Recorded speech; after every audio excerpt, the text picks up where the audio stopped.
I've been using the base model M4 Mac Mini for a little while now, and I've got some thoughts. This tiny aluminum box might just be one of the best deals Apple's offering right now, but it's also got some little quirks here and there, like the power button placement and the way I've personally been using it. So let's get into it. Starting with the specs, I've got the base model. So it's a 10 core CPU, a 10 core GPU, 16 gigabytes of unified memory, and 256 gigabytes of SSD storage.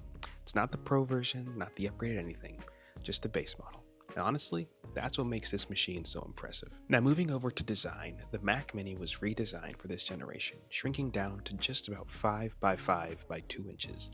And it's honestly kind of shocking just how small it is in person.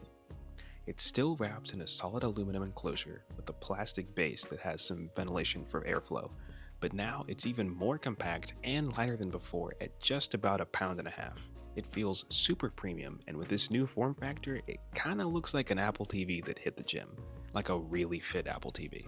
Now, ports wise, you get Gigabit Ethernet, HDMI, and 3 Thunderbolt 4 ports around the back. On the front, you've got 2 more 10 gigabit USB-C ports and a headphone jack, which is great if you use wired audio. Now, if you go for the M4 Pro model, you upgrade to Thunderbolt 5 on the back, which means faster transfer speeds and more bandwidth for things like high-resolution displays or fast storage.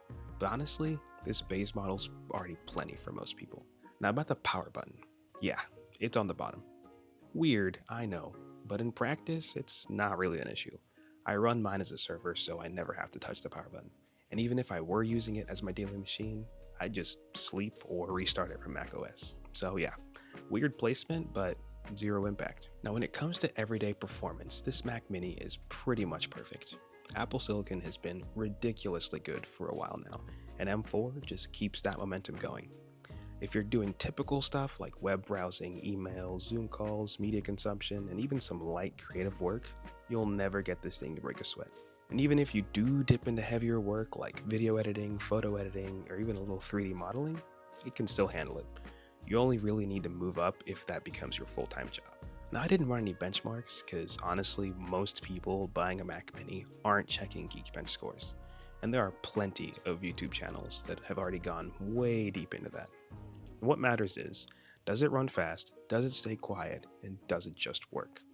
Yes, yes, and yes. I've even done some Xcode development on it, including work on the iOS app I've been building, and it's been rock solid. Now to be fair, I'm not really the target audience for this device, but I bought it anyway because I'm using it as a home server.